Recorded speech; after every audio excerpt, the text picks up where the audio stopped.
Hi everyone, this is Kant Kumar. Welcome to our channel Kant medicos. आज हम लोग बात करेंगे फिजियोलॉजी के बारे में। सेमुलिंगम कर रहे हैं, जनरल फिजियोलॉजी पहला चैप्टर है। इसमें 5 चैप्टर है। Cell junction, transport through cell membrane, homeostasis, acid base balance. First chapter करेंगे सेल। ये रिवीजन सीरीज है ताकि एग्जाम से पहले क्विक रिवीजन हो जाए। डिफिनेशन है structural and functional unit of living body. कहते हैं सेल के ग्रुप से टिश्यू बनता है। दो या दो से अधिक टिश्यू का ग्रुप अगर मिलके एक साथ काम करे तो वो ऑर्गन बनता है। अगर एक से ज्यादा ऑर्गन एक साथ काम करे तो ऑर्गन सिस्टम बनता है। सेल मेम्ब्रेन को प्लाज्मा मेम्ब्रेन या प्लाज्मा लेमा भी बोलते हैं। ये सेपरेट करता है ECF और ICF को। Extra cellular fluid and intracellular fluid को अलग अलग करता है। इसका थिकनेस होता है 75 to 111 angstrom. Semi permeable membrane है। इसका कॉम्पोजिशन है, प्रोटीन होता है 55%, लिपिड होता है 40%, कार्बोहाइड्रेट 5%। अब बहुत सा मॉडल आया था सेल मेम्ब्रेन को डिफाइन करने के लिए। पहला मॉडल है डेनियल डेविंसन मॉडल, सेकंड मॉडल है यूनिट मेम्ब्रेन और फ्लूइड मोजाइक मॉडल अभी के डेट में एक्सेप्टेबल है। लिपिड लेयर क्या होता है? मेजर लिपिड होता है फॉस्फोलिपिड, कोलेस्ट्रॉल। बाइलेयर होगा। प्लाज्मा मेम्ब्रेन का स्ट्रक्चर ऐसा होता है, एक हेड होता है, टेल होता है। हेड वाला पार्ट है ही टेल वाला पार्ट। हाइड्रोफिलिक हेड होगा, हाइड्रोफोबिक टेल होगा। लिपिड लेयर सिर्फ फैट सोलुबल सब्सटेंस को आने जाने में हेल्प करता है। प्रोटीन दो टाइप के होते हैं, integral protein, peripheral protein. Integral protein में cell adhesive protein, channel protein, carrier protein और एंटीजन एंजाइम इसके अंदर आते हैं। पेरिफेरल प्रोटीन में होगा cytoskeletal protein, some carrier and some enzyme. Function क्या होता है प्लाज्मा मेम्ब्रेन का? प्रोटेक्टिव फंक्शन है, सिलेक्टिव परमेबिलिटी फंक्शन, एब्जॉर्प्शन का काम करेगा, एक्सक्रीशन का, एक्सचेंज ऑफ गैसेस मेंटेन करेगा, shape and cytoplasm and organelle. Cytoplasm jelly like material होगा, 80% वाटर के मिलने से बनता है। साइटोप्लाज्म के बाहर होगा इक्टोप्लाज्म और उसके अंदर होगा इंडोप्लाज्म। साइटोप्लाज्म में कुछ ऑर्गेनल होते हैं।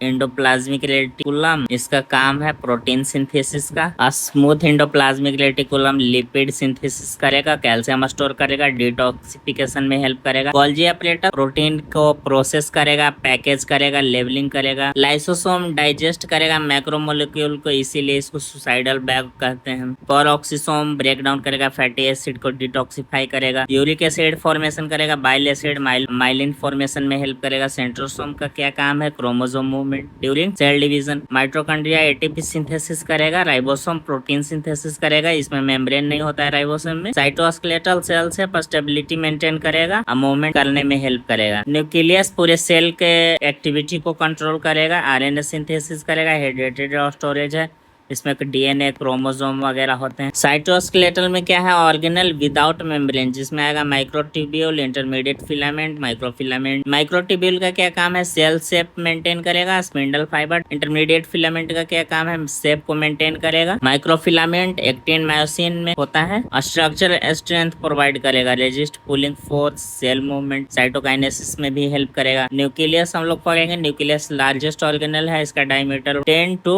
22 माइक्रोमीटर होता है। सेल का 10% वॉल्यूम लगभग ऑक्युपाई करता है। इसमें न्यूक्लियस RBC में एब्सेंट होता है, यूकेरियोटिक सेल में प्रेजेंट होगा न्यूक्लियस। कंपोनेंट न्यूक्लियस के चारों ओर बाहर होगा न्यूक्लियर मेम्ब्रेन, इसमें पोर होगा जिसको बोलेंगे न्यूक्लियर पोर। DNA, जीन और RNA। DNA क्या होता है? डबल हेलिक्स होता है, डीऑक्सीराइबोज न्यूक्लिक एसिड इसका नाम है। इसमें 4 बेस होते हैं, adenine, guanine, cytosine, thymine. Gene क्या होता है? बेसिक हेरिडिटरी यूनिट होता है, ट्रिपल कोड के फॉर्म में होता है, जैसे कि ATC इस तरीके से। RNA रेगुलेट करेगा प्रोटीन सिंथेसिस करवाने में। माइटोकॉन्ड्रिया में DNA नॉन क्रोमोसोमल DNA होता है। कुछ टर्मिनोलॉजी है सेल डेथ से रिलेटेड, एपोप्टोसिस और नेक्रोसिस कब बोलेंगे? अगर प्रोग्राम डेथ है जेनेटिकली कंट्रोल एपोप्टोसिस बोलेंगे। अनप्रोग्राम डेथ है, एक्सीडेंटल है, तो उसको नेक्रोसिस बोलेंगे। एपोप्टोसिस में इन्फ्लामेशन एब्सेंट होता है, नेक्रोसिस में प्रेजेंट होता है। नेक्रोसिस इंजरी के वजह से, इन्फेक्शन के वजह से, हाइपोक्सिया, टॉक्सिन, ट्रोमा, ये सब कारण हो सकता है नेक्रोसिस होने का। सबसे ज्यादा कारण क्या है एपोप्टोसिस का? Ischaemic injury, autoimmune disease, neurodegeneration, cell adaptation, मतलब सेल अपने आप को किस तरह एडाप्ट करता है किसी चीज में। एट्रोफी, सेल का साइज क्या हो जाएगा? डिक्रीज हो जाएगा। हाइपरट्रॉफी, सेल का साइज क्या हो जाएगा? इंक्रीज होगा